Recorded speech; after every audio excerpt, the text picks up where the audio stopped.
au comandat îi dă legumele de pe și îi dă legumele jos. Dă-mi ăla! Și acum a adus la băieți la masă, ok? Noi fetele nu mâncăm. Da? Nu avem niciun alt loc. Unele nu avem loc pe scaun, unele ne e foame. Da, Mario? Deci nu se livrează, nu mai pot de foame! Nu mai pot de foame. Ți-e foame, Rebeco? Ți-e foame? Efe, ți-e foame? Deci, noi n-am mâncat nimic dimineață și nici mai târziu.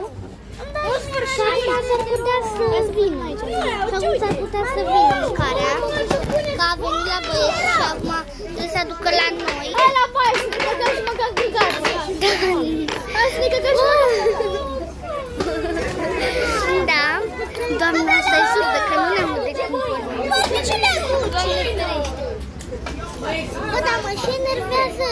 Aduc mâncare la băieți și la adulți și la nu mai aduce mâncarea. Bă, dar puneți astea aici.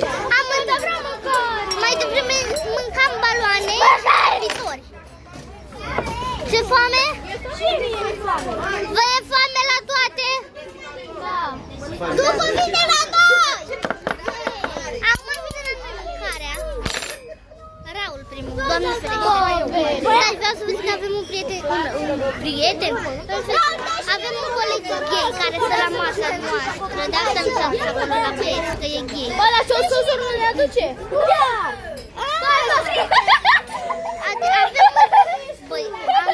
Avem vreo 2 băieți gay în casă. Dar e mereu să ne aducă mâncarea. Să nu mai veniți la Bela.